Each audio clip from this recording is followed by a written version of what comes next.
Good morning, class. Welcome to your Lesson 2 overview for your collaborative art project. Your learning goal for this assignment is to collaboratively plan an art project. Now that we've all looked at different collaborative artworks and we know what collaborative art is, we are now going to start actually working on that project and producing that together. Your central question is, how do artists collaborate to harness the experiences and skills of each person in the group? This will be the question that needs to be answered in your learning log at the end of the lesson. So please make sure you are thinking about this as we go over the different vocabulary words and this question in particular. And then your vocabulary words that you're learning for this lesson are communication and theme. For your task list, as always, complete everything in order. It's listed 1 through 5.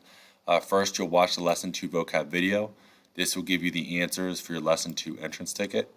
Your words are communication and theme, as we just discussed a minute ago. And then your investigative question you're answering today is, why is it important to communicate clearly with another artist when collaborating on a work of art? Remember, that is a question you need to think about. The answer may or may not have been discussed in the video, but just answer that to the best of your ability with details so you can get the points necessary. All right, enough of my rambling. I obviously stumbled on what I was trying to say.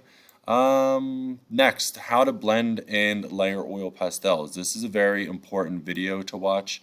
This will show you how to basically blend and layer the oil pastels, how to use them properly to maintain the effect and the craftsmanship that is expected from the class. So last lesson you learned how to start drawing one of your squares, how to transfer the image into the exact place as it would exist on your white square. Now you're going to be adding color, so please make sure you watch this video.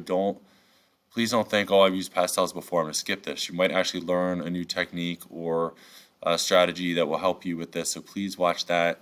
Once you've watched that video, then you'll watch the Lesson 2 instructional video with me that will guide your lesson progress for this lesson. Now, as far as what you're going to do for this lesson towards your project, you will be attaching a photo of your completed square from Lesson 1. So it's the same square that you completed last week, but it'll be in full color using the oil pastels. So last lesson I received your square drawing, just a drawing, and this lesson I received that square with oil pastels and submit that to Lesson 2 photos discussion. This way I can see how you're doing and give you feedback within 24 hours so you know what to do from here on out. All right, and as far as materials, you'll still be needing your art squares to refer to the colors. You'll still need that same square piece of paper from last week, and you'll need your oil pastels. Again, please make sure you watch that video in task 3 here about blending and layering your pastels. And that's your overview for this class. And again, everything is in order. If I just scroll down here real quick, Lesson 2 vocab, then the entrance ticket, then the blending and layering video, then the instruction video, and then you submit your Lesson 2 progress photos down here where it says teacher feedback. And that's it. Guys, it doesn't get much easier than this. It is a little bit of work, but everything's in order. It couldn't be laid out in a more simple way. So please make sure you get everything done. If you have any questions, please let me know, and I will be happy to help as always. All right, guys, I will see you in the Lesson 2 vocab video, and I'll see you in class. All right, bye, everyone.